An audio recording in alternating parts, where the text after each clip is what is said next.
അവൻ പറഞ്ഞു റവന്യൂ തരാൻ പറ്റില്ല, റവന്യൂ നിങ്ങൾക്ക് തരാൻ പറ്റില്ല, കാരണം അവനിതൊരു ബിസിനസ്സായിട്ടാണ് നടത്തുന്നത്, അവനിതൊരു ബിസിനസ്സാണ്. അപ്പം അങ്ങനെ നമുക്ക് റവന്യൂ തരാനുള്ള റവന്യൂ ഓൻ തരൂല, ഓന് റവന്യൂ തരാൻ പറ്റില്ല എന്ന് പറഞ്ഞു.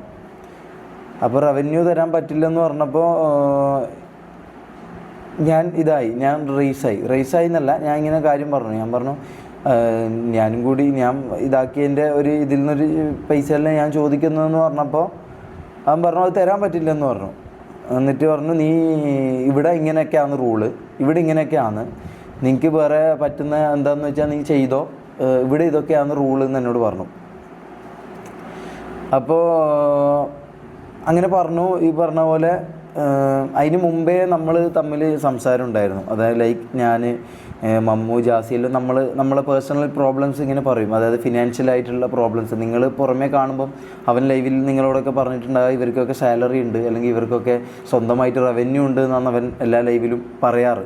പക്ഷേ നമുക്ക് ഇന്നേ വരെ 1 രൂപ കിട്ടിയിട്ടില്ല എന്നുള്ളതിൻ്റെ ഗൂഗിൾ പേയോ എന്താണെന്ന് തെളിവ് എന്ന് വെച്ചാൽ നമ്മുടെ കയ്യിലുണ്ട്, പ്രൂഫുണ്ട്. എൻ്റെ ഫോണിൽ ഈ പറഞ്ഞ പോലെ എൻ്റെ യൂട്യൂബിൻ്റെ ഇൻകം ഏത് അക്കൗണ്ടിലേക്കാണ് പോയിക്കൊണ്ടിരുന്നത് എന്നുള്ളതിൻ്റെ പ്രൂഫും എൻ്റെ കയ്യിലുണ്ട്, മനസ്സിലായോ? അപ്പോൾ അത് ഞാൻ കാണിക്കാം, അത് ഞാൻ രാത്രി കാണിക്കാം. അപ്പോൾ അതുണ്ട്. പിന്നെ ഈ പറഞ്ഞ പോലെ മമ്മു എന്ന് പറയുന്ന വ്യക്തി അവൻ്റെ കൂടെ വർക്ക് ചെയ്യാൻ തുടങ്ങിയിട്ട് കൂടെ കൂടിയിട്ട് 2.5-3 വർഷമായി.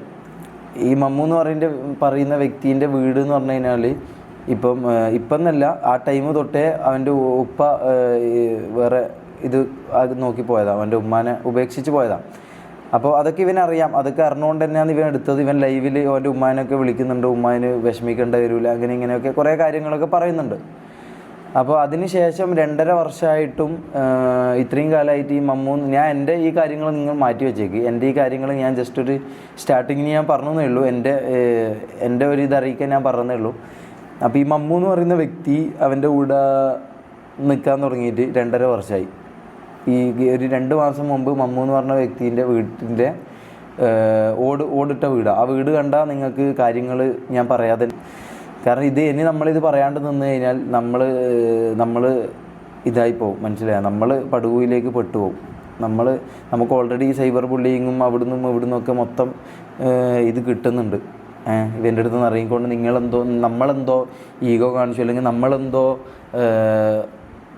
എന്തോ ഈഗോ കാണിച്ചെന്നൊക്കെ പറയുന്നത്. ഞാനൊരു കാര്യം പറയട്ടെ, 13 വർഷമായിട്ട് എൻ്റെ സുഹൃത്തായിട്ടുള്ള ഒരുത്തനോട് ഞാൻ എന്തിനാണ് ഈഗോ കാണിക്കേണ്ട ആവശ്യം? അല്ലെങ്കിൽ എന്നെ വളർത്തിയ, അല്ലെങ്കിൽ എനിക്കൊരു ഇതുണ്ടാക്കി തന്ന ഒരാളോട് ഞാൻ ഈഗോ കാണിക്കേണ്ട ആവശ്യമില്ലല്ലോ. എനിക്ക് ഈഗോ അല്ല സംഭവം. എന്താണെന്ന് വെച്ചാൽ നമ്മൾ ഈ പറഞ്ഞ പോലെ പിന്നെ പേഴ്സണലായിട്ട് നമുക്ക് അവിടെ ഉണ്ടായ നിങ്ങൾ ക്യാമറയിൽ കാണാത്ത ഒരു രൂപവും ഒരു സ്വഭാവവും അവനുണ്ട്. അത് നമ്മളവിടെ വീട്ടിൽ താമസിക്കുന്നവർക്ക് മാത്രമേ അറിയൂ. അതായത് അവിടെ 2 മെസ്സാണ് അവിടെ ഉണ്ടാവാറ്. അതായത് നമുക്ക് സാമ്പാറും അല്ലെങ്കിൽ രസവും ചോറും എന്തെങ്കിലും വറവോ അങ്ങനെ മുട്ട പൊരിച്ച അങ്ങനെ എന്തെങ്കിലും ഉണ്ടാവും. അവൻ്റെ എന്ന് പറഞ്ഞു കഴിഞ്ഞാൽ അവന് ചിക്കൻ ഫ്രൈ, പിന്നെ അവൻ്റേതായ ഒരു ഫുഡുകളുണ്ട്, ചിക്കൻ ഫ്രൈ അത് ഇതെന്നൊക്കെ പറഞ്ഞിട്ട് അവന് വേറെ തന്നെ ഒരു ഫുഡ്. അങ്ങനെ 2 മെസ്സാണ് അവിടെ നടക്കുന്നത്. പിന്നെ ഈ പറഞ്ഞ പോലെ മമ്മൂ എന്ന് പറഞ്ഞ വ്യക്തിൻ്റെ വീട് ചോർന്ന് വിളിക്കാൻ തുടങ്ങിയിട്ട് ഇപ്പോൾ 2-2.5 വർഷമായിട്ട്. കഴിഞ്ഞ 2 മാസം മുമ്പ് പഞ്ചായത്താണ് ഇടപെട്ടിട്ട്, നിസ്സാര പൈസയാണ്, പഞ്ചായത്താണ് അത് മാറ്റി കൊടുത്തത്. അതുപോലും അവൻ ചെയ്തിട്ടില്ലായിരുന്നു.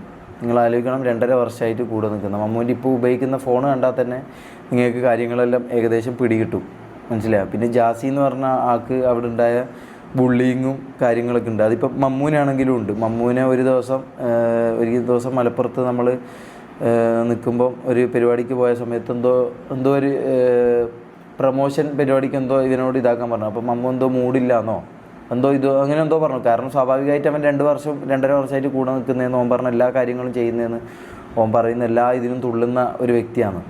പക്ഷെ എന്നിട്ടും ഓന് എന്താ പറയുക, ഒരു 2 രൂപേൻ്റെ കൈ കിട്ടാത്തതുകൊണ്ടുള്ള ഇതുകൊണ്ടായിരിക്കാം മോട്ടിവേഷൻ. ആരും അങ്ങനെ എന്താ പറയുക 2-2.5 വർഷവും ഒരിക്കലും ഒരു കമ്പനിയിൽ ഇപ്പോൾ ശമ്പളം കിട്ടാതെ ആരും പണിയെടുക്കില്ല. അതുപോലെ തന്നെ അപ്പോൾ ഒരു ഡീമോട്ടിവേഷൻ വരും. അപ്പോൾ അതിൻ്റെ ഇതിൽ അവൻ പറഞ്ഞു പറ്റില്ല, വീഡിയോ എടുക്കാൻ പറ്റില്ല എന്നോ അങ്ങനെ എന്തോ ഒരു ഇതിൽ അതും ഇങ്ങനെ തലയൊക്കെ ചൊറിഞ്ഞോണ്ട് ഇങ്ങനെ താഴേക്ക് നോക്കിയിട്ടാണ് പറയുന്നത്. അവനോട് നേരെ നിന്ന് നമ്മളാരും സംസാരിക്കാൻ നമുക്ക് പറ്റാറില്ല, അതിനുള്ളൊരു ഇത് ഉണ്ടാവാറില്ല. എനിക്ക് പിന്നെയും ഉണ്ടാവാറുണ്ട്, ബാക്കിയുള്ളവർക്ക് അത്രയും ഇത് ഉണ്ടാവാറില്ല. അപ്പോൾ ഇങ്ങനെയൊക്കെ ആയിട്ട് ഓൻ പറഞ്ഞപ്പോൾ ഇവനെന്ത് ചെയ്തു, നീ ഇരിക്കുമെന്ന് പറഞ്ഞു അവനെ കട്ടിലിരുത്തി. അപ്പോൾ ചവിട്ടി ഒരു 5 മിനിറ്റോളം മുഖത്ത് ചവിട്ടിയിട്ട് എന്താടാ എനിക്ക് പറ്റാത്തതെന്ന് പറഞ്ഞിട്ട് തെറിയൊക്കെ വിളിച്ചുകൊണ്ട് കാലിങ്ങനെ ചവിട്ടി. അത് കണ്ട് എനിക്ക് മൊത്തത്തിൽ ബാഡായി. പിന്നെ ഞങ്ങൾക്ക് ഓൻ്റെ അടുത്ത് പറയാനുള്ള ഇതില്ല, കാരണം ഓൻ ഭയങ്കര ഹൈപ്പർ ഇതായിട്ട് ദേഷ്യം പിടിച്ച് ഇങ്ങനെ നിൽക്കുക. അപ്പോൾ പറഞ്ഞു കഴിഞ്ഞാൽ എന്നെയും ചിലപ്പോൾ ചവിട്ടോ, ഇല്ലെങ്കിൽ നമുക്ക് സ്വയം ഒരു പേടി ഉണ്ടാവുമല്ലോ. പിന്നെ നമ്മളവനെ കണ്ടതും ഈ പറഞ്ഞ പോലെ ഒരു ഇതായിട്ടാണ് നമ്മൾ കണ്ടത്. നമ്മളവനൊരു താഴ്ന്നൊരു ലെവലിലാണ് നമ്മളെ കാണുന്നത്. നമ്മൾ ശബ്ദം ഉയർത്തി അവനോടൊന്ന് ചോദിക്കുക ഇതാക്കാനും ചെയ്ത് കഴിഞ്ഞാൽ അത് ഭയങ്കര പിന്നീട് ഓൻ നമ്മളെ ഇതാക്കും. അത് ലൈവിലും കുറേ സംഭവിച്ചിട്ടുള്ള കാര്യമാണ്. അതായത് ഓൻ പറഞ്ഞ പോലെ കാര്യങ്ങൾ എന്തെങ്കിലും നമ്മൾ ചെയ്യാതെ ഇരുന്ന് കഴിഞ്ഞാൽ അതിൻ്റെ ലൈവിന് ശേഷം നമുക്ക് കുറേ ഇത് കിട്ടും. നമ്മളെ മെൻ്റലി ആണെങ്കിലും ഓൻ്റെ വായ കൊണ്ട് ഓൻ നമ്മളെ ഭയങ്കരമായിട്ട് തളർത്തും. പലതും പറഞ്ഞ് തെറിവിളിയിലൂടെയും ഇതുമെല്ലാമായിട്ട് നമ്മളെ തളർത്തും.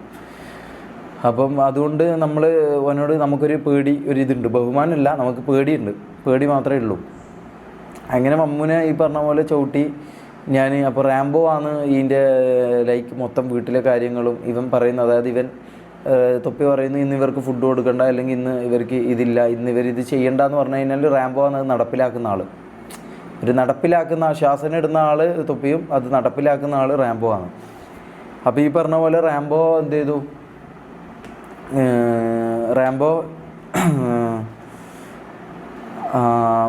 സോറി ഞാൻ വീഡിയോ ആയിക്കൊണ്ട് റാംബോ ഈ പറഞ്ഞ പോലെ കാര്യങ്ങളൊക്കെ റാംബോനെ ഞാൻ മാറ്റി നിർത്തി ഞാൻ കാര്യങ്ങളൊക്കെ പറഞ്ഞു. റാംബോ ഇത് പറ്റൂല, നമ്മളെ കൂടുതലുള്ള ഒരാളെ ഇവരിങ്ങനെ പറയുക ഇങ്ങനെ ചെയ്യുകയെന്ന് പറഞ്ഞു കഴിഞ്ഞാൽ നമുക്ക് ഭയങ്കര ബാഡാണ്, ഇത് പറ്റൂല എന്ന് പറഞ്ഞു. അപ്പോൾ റാംബോ പിന്നെ തൊപ്പീൻ്റെ അടുത്ത് പോയിട്ട് മെല്ലെ ഇതാക്കി അങ്ങനെ ഓനെ വിട്ടു.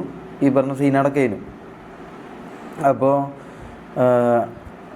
ഇതൊക്കെയാണ് അവിടെ ഗ്യാങ് ഹൗസിൽ നടന്ന കാര്യം. ഇതിപ്പോൾ ഞാൻ പറഞ്ഞത് ഒരു 10% മാത്രമേ ഞാൻ പറഞ്ഞിട്ടുള്ളൂ. ബാക്കി ഒരു 90% ബാക്കിയുണ്ട്, മനസ്സിലാവും. ബാക്കി ഇതിലും ഡാർക്കറായിട്ടുള്ള കുറേ കാര്യങ്ങളുണ്ട്. പക്ഷേ അതൊന്നും എനിക്കിപ്പം പറയാൻ താല്പര്യപ്പെടുന്നില്ല.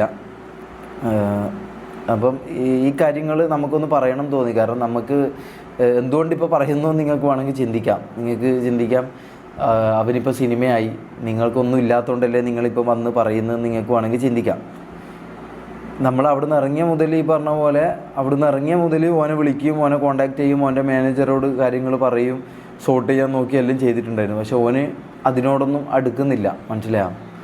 അതിനോടൊന്നും അടുക്കുന്നില്ല. അപ്പം നമ്മളെ ഇങ്ങോട്ട് ദ്രോഹിച്ച് നമ്മളോട് ഇങ്ങോട്ട് തെറ്റ് ചെയ്ത് നമ്മൾ എന്തോ തെറ്റ് ചെയ്ത പോലെയാണ് നമ്മളോട് പെരുമാറുന്നത്. അതിൻ്റെ ഇത് നമുക്ക് കിട്ടുന്നുമുണ്ട്. ലൈക്ക് ഞാനിപ്പോൾ കിക്കില സ്ട്രീം ചെയ്യുന്നത്, അവിടെയാണെങ്കിലും എല്ലാ സ്ഥലത്തും എനിക്ക് ഭയങ്കരമായിട്ട് നെഗറ്റീവും ഇതും ഞാനെന്തോ തെറ്റ് ചെയ്തു, നമ്മളെന്തോ തെറ്റ് ചെയ്തു എന്നാണ് ആൾക്കാർ കണക്കാക്കുന്നത്. അത് ആൾക്കാരെ നമ്മൾ ഇത്രയും കണ്ട ആൾക്കാർ ഇത് മനസ്സിലാക്കാൻ വേണ്ടിയിട്ട് മാത്രമാണ് ഇങ്ങനൊരു വീഡിയോ ഇടുന്നത്.